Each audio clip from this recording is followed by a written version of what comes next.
النهارده بقى عملنا شويه قرص كده بعجوه، عايزه اقول لكم خطيره. شايفين الجمال؟ بسم الله ما شاء الله، اللهم بارك. الكميه دي كلها من كيلو ونص دقيق، وعايزه اقول لكم الدقيق كمان ما كانش دقيق معجنات مخبوزات، كان دقيق عادي غلبني. بس عايزه اقول لكم زي ما انتم شايفين كده طلع تحفه. تعالوا بقى كده نصلي على الرسول عليه الصلاه والسلام. حطيت هنا معلقتين خميره كبار، وهحط كمان معلقه سكر، وهنحط ميه سخنه. دي مش ميه سخنه، دي ميه شرش الجبنه اللي انا عملتها. بحب ان انا احتفظ بيها في التلاجة واعمل بيها المعجنات بتاعتي. دفتها خليتها سخنه كده وحطيتها على الخميره. تعالوا بقى نجيب الدقيق بتاعنا. ده كيلو ونص دقيق، وده سمنه زيت، يعني كوبايه سمنه ونص كوبايه زيت، وادي الخميره بتاعتنا والشرش بتاع الجبنه. حطينا كده رشه الملح بتاعتنا، دي لازم في العجين طبعا عشان هي اللي بتظبط الطعم. وكمان حطينا معلقه سكر كبيره، وهنحط السمنه. بس بقى ايه، هنشيل شويه كده على جنب، وهنبتدي ان احنا نحط الزيت كمان. بس هنخلي حبه السمنه دول هنختم بيهم القرص. بعد خلاص اخر حاجه كده هنروح حاطين شويه السمنه دول. معايا بقى سمسم، بس هخلي السمسم ده بعد العجين خالص. طب ليه؟ طب ما نحطه بيفرق. انا قبل كده مره نسيته وبعد كده حطيته، فرق معايا. بصوا انا هنا كده فاضل حاجه بسيطه من الميه، ما خدتش يعني الكيلو ونص دقيق. عايزه اقول لكم ما خدش 3 كوبايات ميه، علشان كده انا عرفت ان الدقيق مش مظبوط. الدقيق الحلو اللي معاكي اللي هو بياخد ميه كتير، لكن الدقيق اللي ما بياخدش معاكي ميه ده تعرفي ان مش دقيق ان انت تعملي منه كيكه او تعملي منه قرص او اي معجنات. بصوا الدقيقه سايحه، بصوا من غير نشابه ومن غير اي حاجه. الدقيقه في ايد، بصوا فردت معايا في ثانيه. هقسمها بقى كده نصين، وهبتدي ان انا احط العجوه بتاعتي. العجوه دي عندي من العيد. هنبتدي بقى نلف. بص عايزه اقول لكم العجينه ملزقه والعجينه سايحه خالص، حتى لو حطيت عليها دقيق برضه هتبقى نفس الحكايه سايحه. طب هنعمل ايه؟ مفيش اي مشكله خالص. طلع عايزه اقول لكم والله دايب دوب. ده اول شكل كده عملناه. هنا بقى هنكور كده زي ما انتم شايفين قد الليمونه الكبيره شويه، وهنبتدي نفتح كده ونحط العجوه بتاعتنا. بس هنخلي هنبطط كده من على الحرف، ونسيب القلب بتاعها عالي كده عشان لما تحطي العجوه ما تتفتحش منك. وهنقفل. وده كان تاني برضو شكل معانا.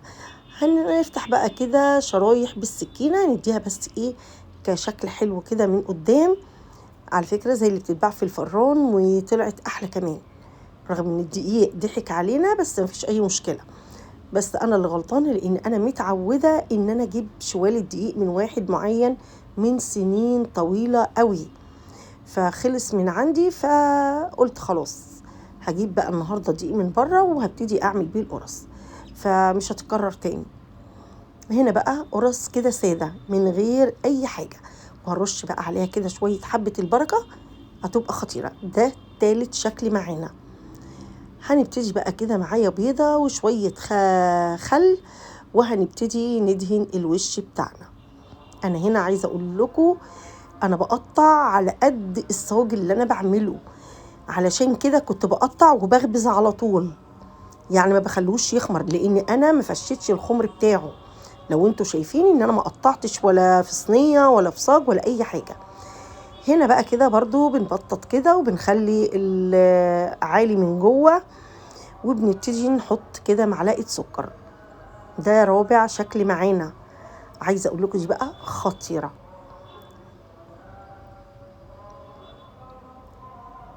ده بقى كده خامس شكل معانا. هنعملها كده زي المركبه، وبرضو عايزه بقى تشرشريها زي من فوق كده، شرشريها مفيش اي مشكله. عملنا 5 اشكال والخمسه احلى من بعض، بسم الله ما شاء الله. اللهم بارك. بصوا الكمية طلعت معانا كمية كبيرة جدا، يعني اديت لبنتي واديت لمرات ابني واديت لحبايبي كمان، وخليت على ترابيزة المطبخ على الرخامة بتاعة المطبخ كده، مليت سرفيس كبير، والباقي شيلته في الفريزر. احتفظي بيه في الفريزر، مش هيجرى له اي حاجه.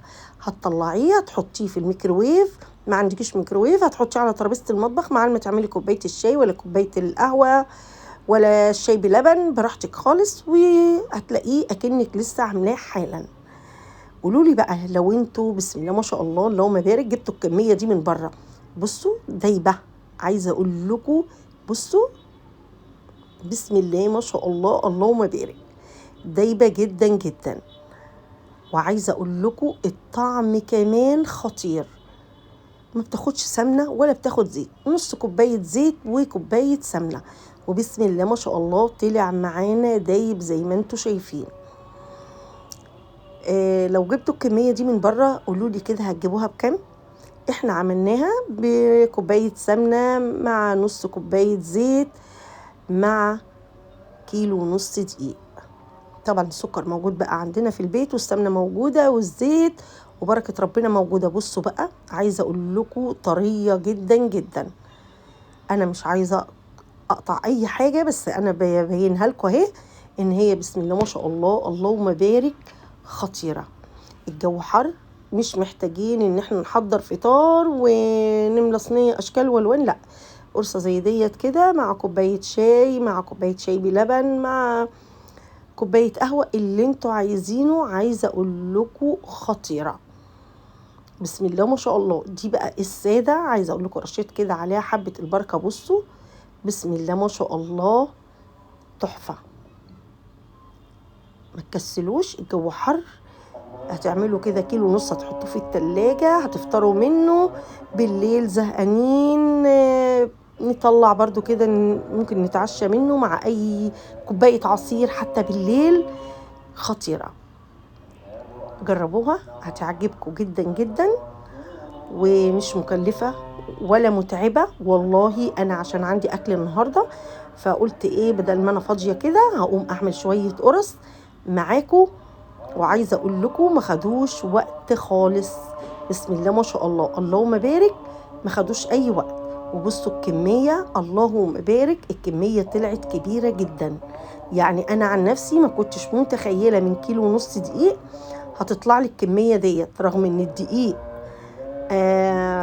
ضحك عليا، بس برضو ما ربنا نصفني وطلعوا زي الفل.